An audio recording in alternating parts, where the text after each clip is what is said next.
റസൂലുള്ളാഹി സ്വല്ലല്ലാഹു അലൈഹി വസല്ലം റിളല്ലാഹ ഫീ റിളൽ വാലിദൈൻ സുഖ്തല്ലാഹ ഫീ സുഖ്തിൽ വാലിദൈൻ.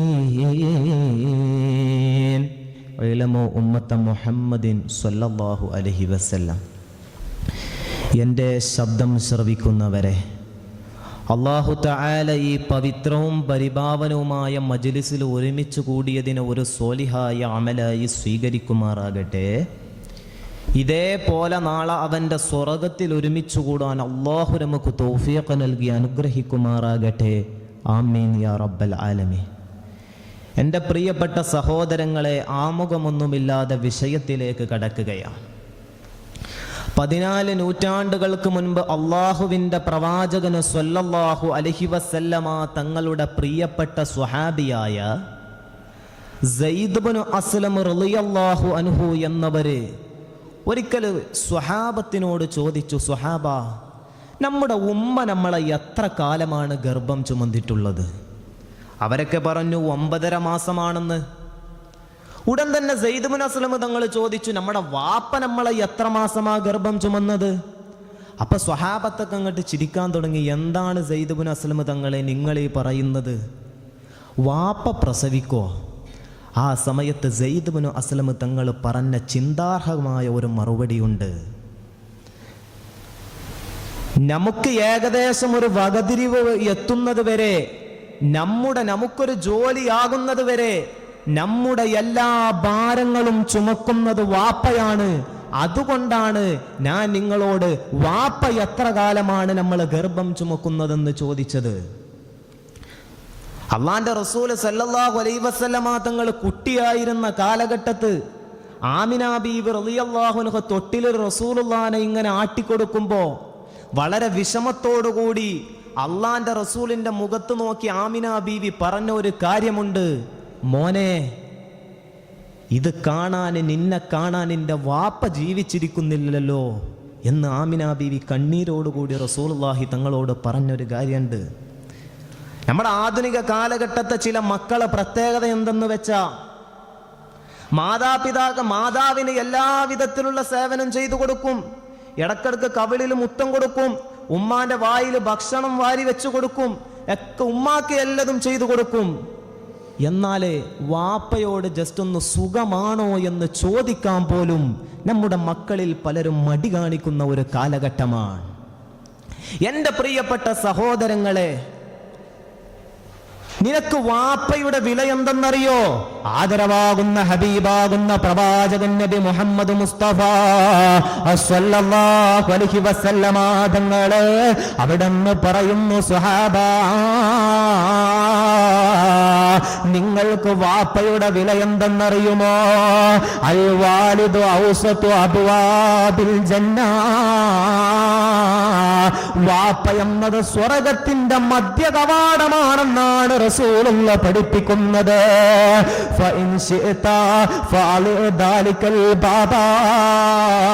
നീ ഉദ്ദേശിക്കുന്നുണ്ടെങ്കിൽ ആ മധ്യ കവാടത്തെ നീ ഒഴിവാക്കിക്കോ. അല്ലെങ്കിൽ നിന്റെ വാപ്പയെ നീ നല്ലതുപോലെ പരിചരിച്ചോ, അവർക്ക് സ്നേഹം കൊടുത്തോ എന്ന് അള്ളാന്റെ റസൂല് സ്വല്ലല്ലാഹു അലൈഹി വസല്ലമ തങ്ങളെ അവിടുന്ന് പഠിപ്പിച്ചു തരുമ്പോ, മനോഹരമായ വാളിന്റെ മജ്ലിസിരിക്കുന്ന എന്റെ പ്രിയപ്പെട്ട സഹോദരങ്ങൾക്ക് ഞാനൊരു ചരിത്രം പറഞ്ഞു തരാ. മഹാനായ അബൂബക്കർ സിദ്ദീഖ് റളിയല്ലാഹു അൻഹു ഇസ്ലാമിക് റിപ്പബ്ലിക്കിന്റെ 1ാമത്തെ ഖലീഫയായി സ്ഥാനമേറ്റ കാലഘട്ടത്ത് ഒരു പരിശുദ്ധമായ റമളാൻ മാസത്തില് അതാ സ്വഹാബത്ത് എല്ലാവരും ഇങ്ങനെ നോമ്പ് തുറക്കാൻ വേണ്ടി കാത്തിരിക്കുകയാ. എല്ലാവരും ഇങ്ങനെ മഗ്രിബ് ബാങ്കിനെ പ്രതീക്ഷിച്ച് കാത്തിരിക്കുകയാ. ആ സമയത്തതാ ഫബകാ ബുകാഅൻ ശദീദാ, വല്ലാത്ത കരച്ചിലിങ്ങനെ കേൾക്കുകയാ. അബൂബക്കർ തങ്ങൾ നോക്കുമ്പോ ആരാണ് എന്തിനാണ് കരയുന്നതെന്ന് നോക്കുമ്പോ ഒരു ചെറുപ്പക്കാരനായ സ്വഹാബി ഇങ്ങനെ വല്ലാണ്ട് കരയുന്നു. സിദ്ദീഖുൽ അക്ബർ തങ്ങൾ ചോദിച്ചു, എന്തിനാണടാ കരയുന്നത്? എന്തിനാണടാ വിഷമിക്കുന്നത്? എന്തിനാണ് മോനെ സങ്കടപ്പെടുന്നത്? അവിടുന്ന് പറയുന്നു, പ്രിയപ്പെട്ട അബൂബക്കർ തങ്ങളെ, എനിക്കൊരു വാപ്പയുണ്ട് തങ്ങളെ. രണ്ട് കാലിനും തളർച്ച ബാധിച്ചിട്ട് ഒന്ന് എഴുന്നേറ്റ് നടക്കാൻ പോലും കഴിയാത്ത അവസ്ഥയിലാണ്. ആ വാപ്പാക്ക് മരിക്കുന്നതിന്റെ മുമ്പ് വല്ലാത്ത ഒരു ആഗ്രഹമുണ്ട് തങ്ങളെ. എന്ത് ആഗ്രഹമെന്നറിയോ? എന്ത് ആഗ്രഹമെന്നറിയോ? മരിക്കുന്നതിന്റെ മുമ്പ് ഈ പരിശുദ്ധമായ മദീനത്തെ പള്ളിയുടെ അകത്തളത്തിലേക്കൊന്ന് കടന്നു വന്നിട്ട് നോമ്പ് തുറക്കണമെന്ന് വല്ലാത്ത ആഗ്രഹമുണ്ട് തങ്ങളെ. ഇങ്ങോട്ട് കൊണ്ടുവരികയാണെങ്കിൽ വാപ്പയെ എടുത്തു കൊണ്ടുവരണോ?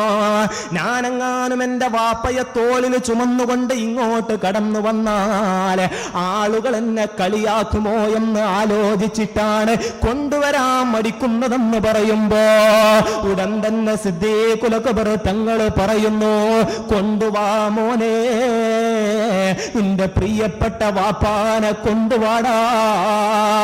ഉടൻ തന്നെ വീട്ടിലേക്ക് പോയിട്ടതാ നല്ലതുപോലെ കുളിപ്പിച്ചിട്ട് ഉള്ളതിൽ വെച്ച് നല്ല വസ്ത്രം ധരിപ്പിച്ചിട്ട് വാപ്പയെ എടുത്തുകൊണ്ട് പരിശുദ്ധമായ മദീനത്തെ പള്ളിയുടെ അകത്തളത്തിലേക്ക് കൊണ്ടുവരുമ്പോ മനോഹരമായ വാലിന്റെ മജ്‌ലിസിലിരിക്കുന്നവരെ അതാ സ്വഹാബത്ത് എഴുന്നേറ്റ് നിൽക്കുകയാ. ചില സ്വഹാബത്ത് വല്ലാണ്ട് കരയുന്നുണ്ട്. അല്ലാഹുവേ, ഞങ്ങൾക്കുമുണ്ടായിരുന്നല്ലോ ഇതുപോലത്തെ ഒരു വാപ്പ. ആ വാപ്പയെ നല്ലതുപോലെ പരിചരിക്കാന്, ആ വാപ്പാക്ക് നല്ലതുപോലെ സ്നേഹം കൊടുക്കാൻ ഞങ്ങൾക്ക് കഴിഞ്ഞില്ലല്ലോ എന്ന് പറഞ്ഞ് ആ സ്വഹാബത്ത് ഇങ്ങനെ കരയുമ്പോ എന്റെ പ്രിയപ്പെട്ടവരെ, ഈ സ്വഹാബി അതാ വാപ്പാനെ തന്റെ മടിയിൽ കിടത്തുകയാണ്. മദീന പള്ളിയിൽ നിന്ന് മഗ്രിബ് ബാങ്കിന്റെ നുതിമുയങ്ങുകയാ. ഒരു ഈത്തപ്പയം എടുത്തിട്ട് വെള്ളത്തിൽ നല്ലതുപോലെ മുക്കിയിട്ട് അതിനെ ഒന്ന് മയപ്പെടുത്തിയിട്ട് ബിസ്മിയും കൂട്ടി വാപ്പാന്റെ വായിൽ വെച്ചു കൊടുക്കുമ്പോ ആ വാപ്പ കണ്ണീരോടെ, ആനന്ദത്തിന്റെ കണ്ണീരോടെ പറയുന്നു, മോനെ, ഈ വാപ്പാന്റെ അവസാനത്തെ ആഗ്രഹം നീ എനിക്ക് നിറവേറ്റി തന്നല്ല മോനെ. നിനക്ക് അല്ലാഹു ആഫിയത്തുള്ള ആയുസ് തരട്ടെ.